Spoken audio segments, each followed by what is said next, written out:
Eu vou lá para Brasília, então. Vou com o Délio Rocha, que está acompanhando toda essa movimentação. Hoje a capital federal, Délio, depois o day after da posse, também continua com solenidades espalhadas pela esplanada dos ministérios, Délio Rocha. Joelson, Jordânio, boa tarde para você, boa tarde ao Elivaldo e a todos que nos acompanham pelo Jornal do Piauí. Se eu não perdi a conta, viu, Joelson, foram 10 posses ao longo do dia, com essa aí que você acabou de citar, de Luiz Henrique Mandetta, que vai assumir o Ministério da Saúde. Mas de todas essas posses, eu destacaria a do ex-juiz Sérgio Moro, que agora vai assumir o desafio de comandar o Ministério da Justiça. A posse dele foi a mais concorrida, muitas autoridades prestigiaram Sérgio Moro assumindo o cargo.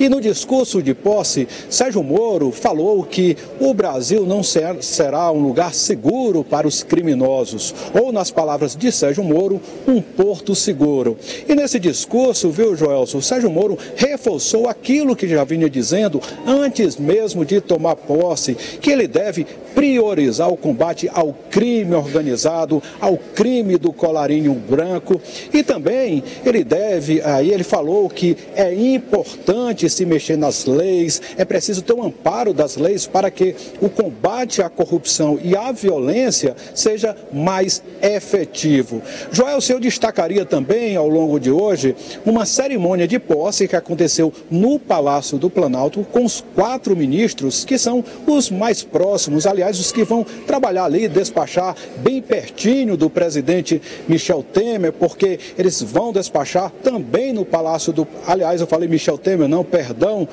ao presidente Jair Bolsonaro, porque eles também vão trabalhar no Palácio do Planalto. E no caso eu faço referência ao ministro da Casa Civil, Onyx Lorenzoni, ao general Augusto Heleno, do Gabinete de Segurança Institucional, ao general Santos Cruz, que é da Secretaria de Governo, responsável pela articulação do governo com o Congresso, e também Gustavo Bebiano, que vai comandar a Secretaria-Geral da Presidência. E o presidente Michel Temer participou aí dessa cerimônia com esses 4 ministros, que são aí os ministros que vão trabalhar no Palácio do Planalto, despachar pertinho de Jair Bolsonaro. Joelson. Tá, então, os ministros que estão ali mais perto de Jair Bolsonaro, o Onyx Lorenzoni e Bebiano estão ali com a força, né, de articulação. É verdade, são mais da área política, né, diretamente, uma atuação mais visível na política. Bebiano foi, durante a campanha eleitoral, o presidente nacional do PSL. PSL. E ministro Onyx Lorenzoni, foi líder do Democratas lá na Câmara Municipal. Logo, no primeiro momento, ele coordenou a transição administrativa do governo de Jair Bolsonaro. Então, tem uma posição de destaque na equipe ali pertinho, no Palácio do Planalto. Aliás, o Bebiano talvez não tenha a mesma envergadura do Onyx Lorenzoni, mas foi até um gesto do presidente em reconhecimento, porque ele ofereceu sigla para o Jair Bolsonaro quando ninguém queria oferecer. Exatamente, ele era do PSC, ficou sem sigla lá, sem alternativa. Naquele momento surgiu a opção do PSL e acabou sendo bem sucedido na campanha eleitoral e agora chega à presidência da República.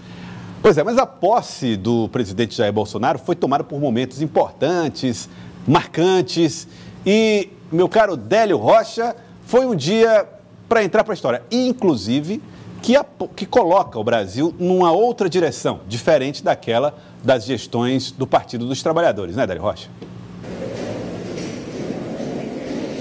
Isso mesmo, Joelson. E Jair Bolsonaro fez questão de destacar essa diferença no discurso. A gente até esperava um discurso mais conciliador, até que no Congresso Nacional ele fez um discurso buscando uma conciliação maior, disse que vai governar para todos, sem discriminação, que vai partilhar o poder. Mas aí, num segundo discurso, já no parlatório, diante da multidão, aí ele fez um discurso mais ideológico, falou em pôr fim ao socialismo, à inversão de valores, né, que, segundo eles, existia no governo do PT. Também fez questão de ostentar a bandeira brasileira, disse que o vermelho não faz parte de nossa bandeira.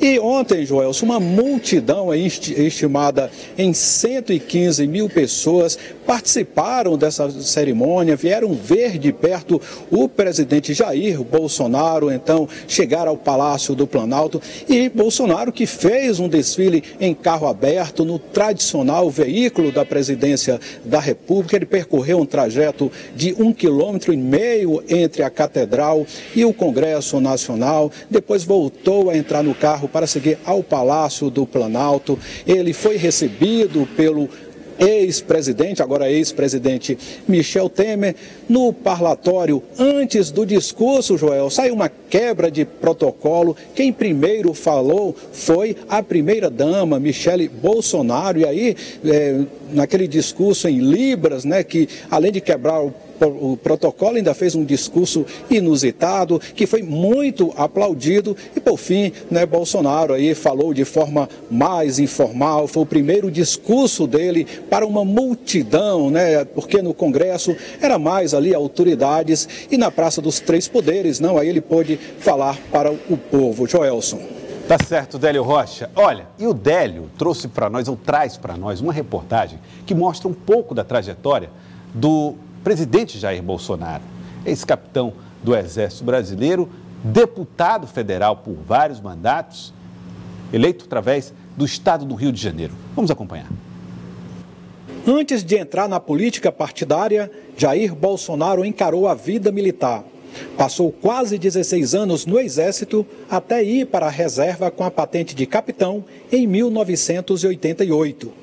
No mesmo ano, seria eleito vereador pela cidade do Rio de Janeiro e ficaria no cargo por 2 anos antes de chegar à Câmara Federal, onde permanece até ser eleito presidente da República. Ao longo da carreira política, Bolsonaro manteve-se fiel a uma ideologia de direita, defendendo posições consideradas conservadoras e sem conseguir grande destaque no Congresso Nacional, onde sempre foi considerado um deputado do chamado baixo clero. Em quase 30 anos no Parlamento Federal, Bolsonaro só conseguiu transformar 2 de suas propostas em leis. Uma que estendia a isenção do IPI para produtos de informática e outra que autorizava o uso da chamada pílula do câncer. Mas Bolsonaro sempre chamou a atenção pelas frases polêmicas, que muitas vezes beiravam a intolerância e o preconceito. Entre suas principais bandeiras políticas estão temas ligados à segurança pública e aos valores familiares, destacando-se como um crítico das discussões que envolvem questões de gênero, sexualidade e direitos humanos. E foi com estas bandeiras e mais a promessa de combate à corrupção que Bolsonaro costurou sua candidatura à presidência da República. Nos últimos 2 anos, Jair Bolsonaro reforçou seu discurso sobre segurança pública, uma área muito vulnerável e de grande apelo eleitoral. E embora tenha uma carreira política tradicional, ele procurou se vender como um homem público diferenciado, sem os vícios do poder. Além disso, Bolsonaro, mais do que qualquer outro candidato, soube tirar proveito das redes sociais. Em dezembro de 2017, em entrevista à equipe da TV Cidade Verde em Brasília, Bolsonaro já desenhava sua estratégia eleitoral e manifestava otimismo em relação à disputa presidencial. Nós temos o povo ao nosso lado, não temos estrutura e temos também a verdade. A minha vida pregressa, 16 anos de capitão do Exército, também ajuda a potencializar essa credibilidade junto à população brasileira. Então, é com esse espírito, sem obsessão, mas encarando como uma missão de Deus, é que nós nos preparamos para disputar, possivelmente, as eleições no ano que vem. Na mesma entrevista, Bolsonaro comentou sobre alguns rótulos que o acompanhariam ao longo da campanha presidencial. A política que ainda vivemos no Brasil é da divisão, branco, negro, pobre, rico, nortistas e sulistas, pai e filho.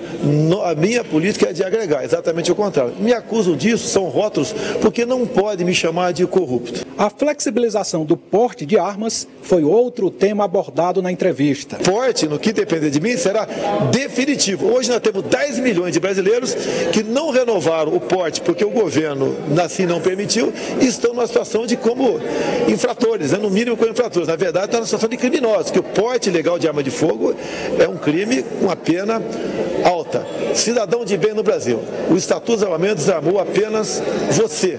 Os marginais estão cada vez melhores armados. Vamos equilibrar esse jogo e vamos vencer essa luta contra a violência. Bolsonaro também revelou nesta entrevista seus planos de governo para o Nordeste. Fui em Israel ver como aquele povo planta no deserto, e não só garante a sua segurança alimentar, bem como exporta para a Europa. Fui ver também a criação de peixe, piscicultura deles. Essa tecnologia usada lá, eles querem usar aqui no Brasil. Bolsonaro só passou a liderar as pesquisas eleitorais após a candidatura do ex-presidente Lula ser barrada pela Justiça por conta da condenação do petista em segunda instância. Esse período coincidiu com as acusações de que o candidato do PSL tentava fugir dos debates por falta de preparo. Um assunto que foi questionado por nossa equipe de reportagem em Brasília. Olha, reconhecer que você não conhece certas coisas é um ato de humildade, Quem tem a soberba, sabe de tudo, é um outro candidato que não sou eu, não. Jair Bolsonaro sempre apresentou alto índice de rejeição e muitos duvidaram do seu fôlego eleitoral. E no meio da campanha, no dia 6 de setembro, ele seria vítima de um atentado ao sofrer uma facada durante um ato político em Juiz de Fora, em Minas Gerais. O candidato do PSL venceu o primeiro turno, mas teve que enfrentar Fernando Haddad, do PT, na segunda fase da disputa. O confronto entre os dois candidatos rendeu muitas trocas de acusações, entre elas as suspeitas de uso generalizado de fake news na campanha eleitoral. Pouco antes do segundo turno, durante uma entrevista no Rio de Janeiro ao jornalista Joelso Giordani, Bolsonaro falou sobre as acusações de patrocinar a difusão de notícias falsas. Não tenho 7 milhões de seguidores no Facebook de agora.